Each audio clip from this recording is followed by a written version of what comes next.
In this video, we're going to talk about affect and affect heuristic. First, what is affect?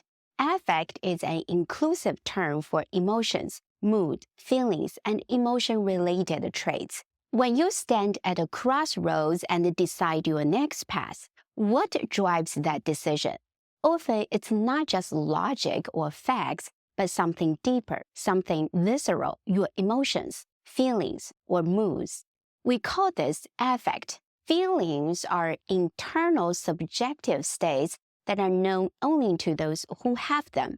Feelings are like secret whispers of your heart, known only to you.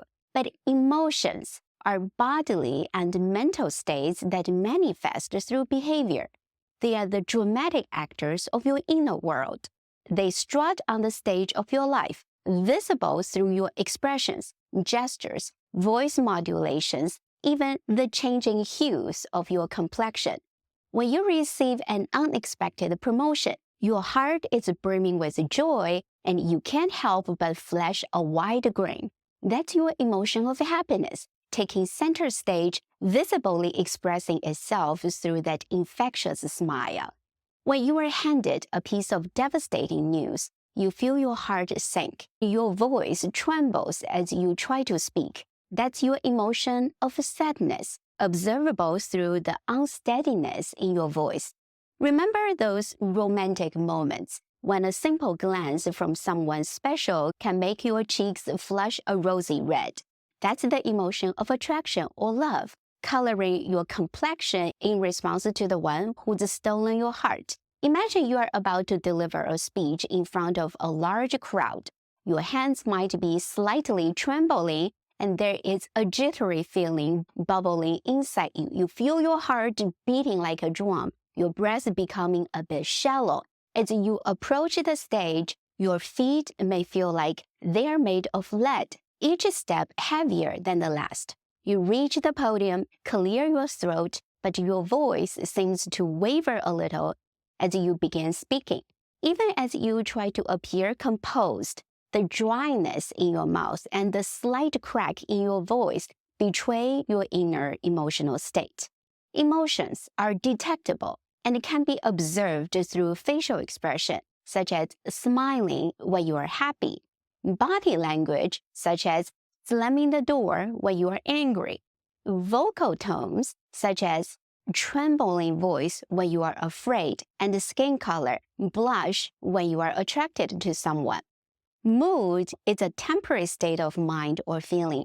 A moody person does not stay in one mood for a long time. Have you ever noticed how a moody person's demeanor can change faster than a chameleon changing colors? Mood is like a passing cloud, casting temporary shadows or sunshine on your mind's sky. The mood swings. Affect heuristic is people's tendency to rely on affect to make decisions. More importantly, affect influences your decision-making in a predictable way. When emotions such as gratitude, empathy, or awe rise within us, they stimulate neural pathways linked to altruism. It's like our brain lights up a billboard saying, "Let's be helpful." Those positive emotions stirs up activity in areas like the anterior cingulate cortex and insular regions associated with empathy and social interaction, pushing us towards actions that benefit others. But what about emotions like fear or pride? Neurologically, they're like a spotlight that focuses our attention, narrows our attention span, causing us tunnel vision. Why? Our brain is hardwired to ensure our survival and prefers to stick to known paths where it can predict outcomes, a principle known as energy efficiency. Exploring the unknown and engaging with the unfamiliar require more cognitive energy. So our brain, in its quest for energy conservation, limits our perspective, leading us to rely more on our existing knowledge than seeking new information. As a result, we stick to an option about which we know more rather than searching for options about which we have less information. such as seeking and taking others' advice. Interestingly, emotions like gratitude and shame can turn that spotlight into floodlight. They stimulate parts of our brain, like the prefrontal cortex, which is responsible for broadening our attention and encouraging information-seeking behavior. It's as though those emotions nudge our brain to step out of its comfort zone and explore, guiding us toward new insights and perspectives. As a result, when we experience gratitude and shame, we tend to explore options through advice-seeking behavior. We've all heard the old adage, don't allow your emotions cloud your judgment. But hold on a minute, is that always accurate? In my article titled, What's the Role of Emotions in Educational Leaders' Decision-Making?, I challenge that traditional view. Emotions are not just storm clouds that obscure rational thinking. They can also be guiding lights in the decision-making process. Think of emotions as an internal compass, pointing you toward decisions that resonate with your feelings, values, and experiences. Emotions can quickly sum up a complex situation and help us navigate our way forward, often when time is of the essence. This is not just about emotions running wild. This is about our brains being masterfully efficient. Our brain consumes a lot of energy and have evolved to use that energy as economically as possible. To do so, the brain often takes a mental shortcut to make quick judgments and decisions without extensive analysis in many situations. Affect is one of those mental shortcuts the brain takes to make decisions efficiently. When you find yourself at a crossroads, remember the valuable role of your emotions play. Instead of pushing them aside, recognize them as a part of the complex machinery of your mind's energy efficiency, because sometimes your heart's compass might be leading you in the right direction.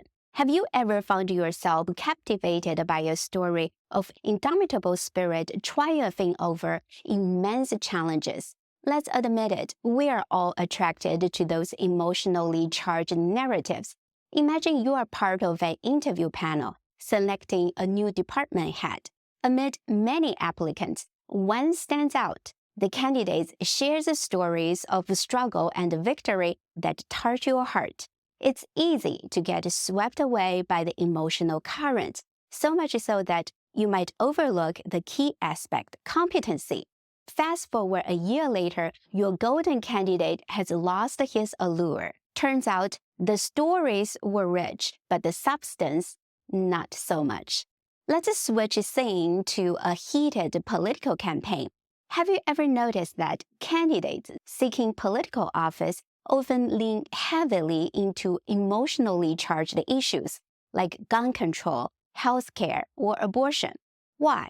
Because those topics stir up strong feelings. They're not just matters of policy, they're personal, affecting people's lives directly.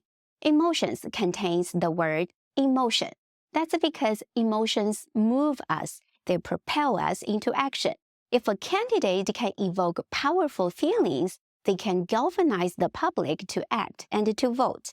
Other issues like agriculture and trade policies, while fundamental to a nation's well-being and economy, often do not carry the same emotional weight for many people. They are not typically the subjects of dinner table debates or heated social media discussions.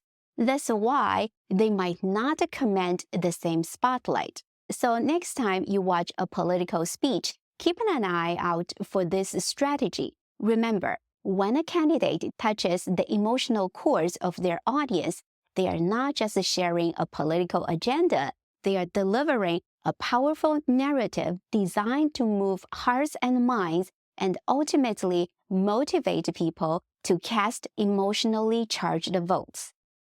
Facts are not enough to persuade people. You are in a room full of data, charts, graphs, spreadsheets.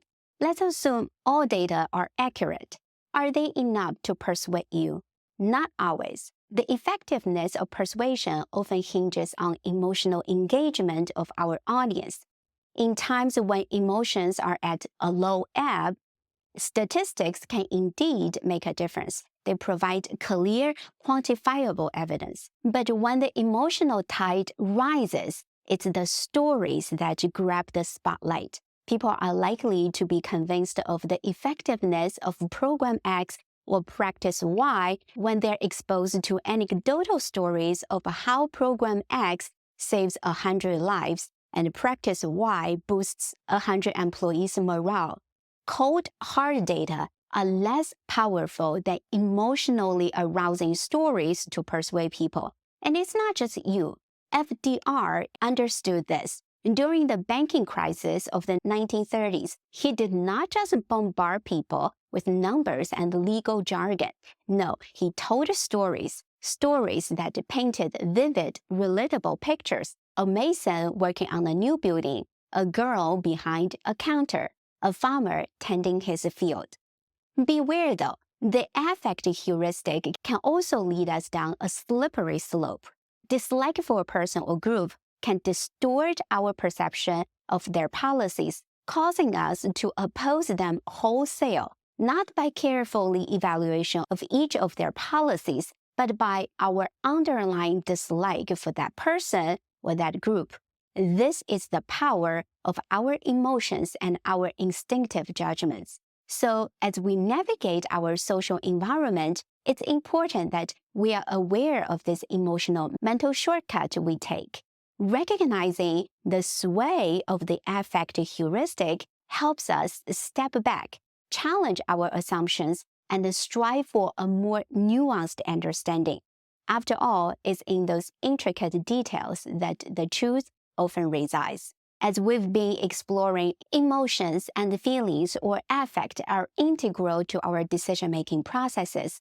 They can lead us astray, yes, but they can also light our path and enable us to make decisions that align with our deepest values and experiences in an energy-efficient manner. This brings us to my book, Something Went Wrong: 52 Biases That Undermine Your Leadership Decision-Making. Consider this book your field guide to how the human mind works. Each bias presented in the book illuminates our understanding of human decision-making, especially within leadership contexts. Happy reading, and here is to leading with wisdom.